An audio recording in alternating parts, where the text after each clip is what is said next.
The easiest thing I've done was to get out from under the labels and to live the life that I live. The most difficult thing I've ever done was to believe that I can do it. The difference is that when you don't know what's impacting you, and it's something that's holding you down and you're not aware of it.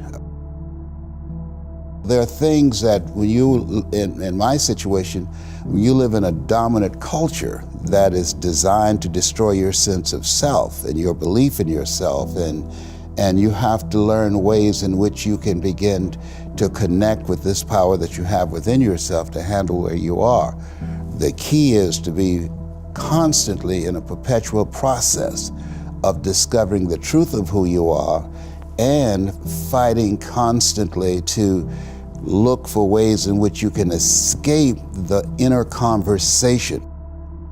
Between ages 0 and 5, we determine what's available to us and what's not available to us. And so that was a defining moment. I knew there are certain things I could not do, certain places I could not go.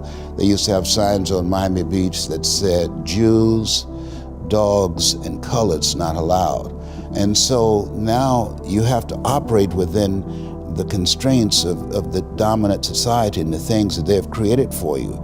And it's a challenge to see yourself beyond that and to work to get outside of that even after those laws have changed, because that has become so much a part of you, you unconsciously operate within the parameters of what has been put in place. Like you're driving on the expressway, the 405, and you'll get off on an exit that you weren't going in that direction, but you unconsciously did it because you've done it so many times that many people, because they're not making a conscious, deliberate, determined effort to think outside of what life has thrown at them, they end up doing the same thing over and over and over again. Einstein said that thinking that has brought me this far has created some problems that this thinking can't solve.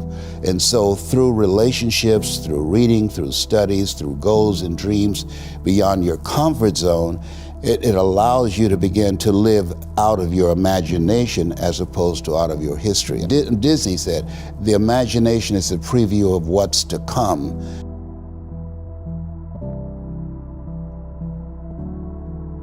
They have to expose themselves to something that will give them a different vision of themselves. And in addition to that, they have to put themselves in a community of what I call OQP, only quality people. A gentleman who dramatically transformed my life, I was a junior at Booker T. Washington High School in Miami, Florida, and I went in his class looking for another friend, and he said, go to the board and work this problem out for me. I said, sir, I can't do that. He said, why not? I said, I'm not one of your students. He said, do it anyhow. And the other kids started laughing, saying, he's Leslie, he's DT. And he said, what's DT? His brother is smart, but he's the dumb twin. And I said, I am, sir. And he came from behind his desk and he pointed at me, he said, don't you ever say that again. Someone's opinion of you does not have to become your reality. And he taught me 3 things. He said, if you want to become successful in life, young man, he said, number 1, you got to change your mindset. He said, you don't get in life what you want, you get in life what you are. Number 2, practice OQP, only quality people. You earn within $2,000 to $3,000 of your closest friends. I found that out. I left all my broke friends. I said, y'all gotta go. Because I used to be so broke, I'd pass a bank and trip the alarm, you know? And the 3rd thing he said, develop your communication skills, because once you open your mouth, you tell the world who you are. He said, those are 3 major things that you want to work on that will liberate you from living in Liberty City, living in poverty in Overtown.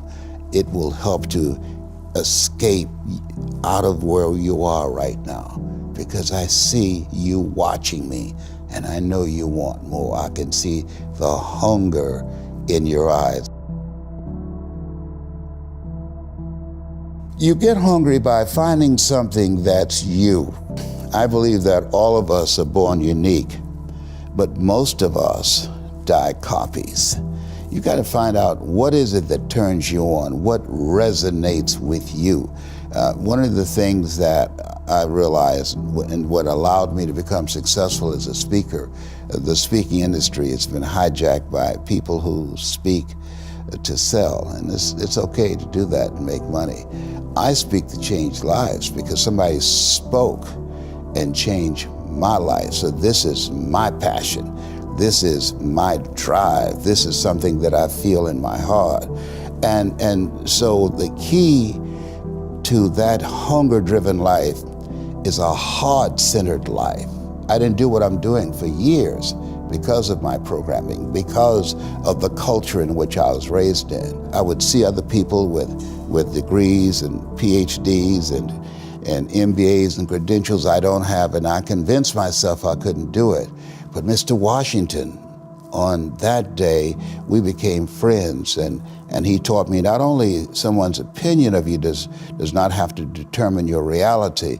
He said that you have to work on yourself and you have to have an unstoppable attitude, and no excuse is acceptable, and you got to make it a priority, a non-negotiable in your life, and hold a constant vision of what it is you want to achieve. See it accomplished and go all out. Find a way to win. In spite of the setbacks, in spite of the disappointments, in spite of your failures.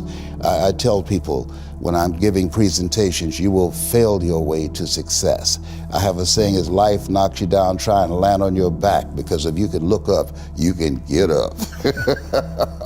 And so those experiences of going after goals that's beyond your comfort zone, and having relationships that will challenge you, and surrounding yourself with coaches and mentors who can take you to a place within yourself that you can't go by yourself because you can't read the label when you're locked in the box.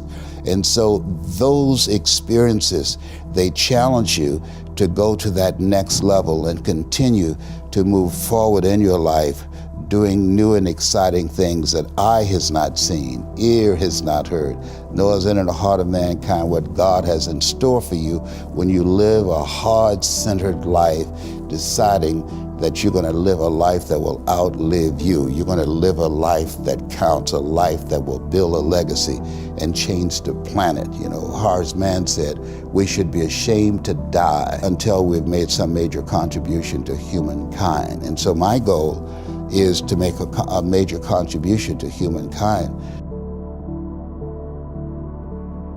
Every day when I get up, my mindset is, what is it that I can do to touch and impact somebody's life today? What is it? What does that look like? Don't live the life that has been given you by their circumstances, by the people that's around you.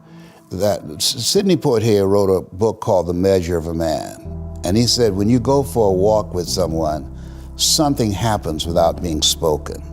He said, either you adjust to their pace or they adjust to your pace.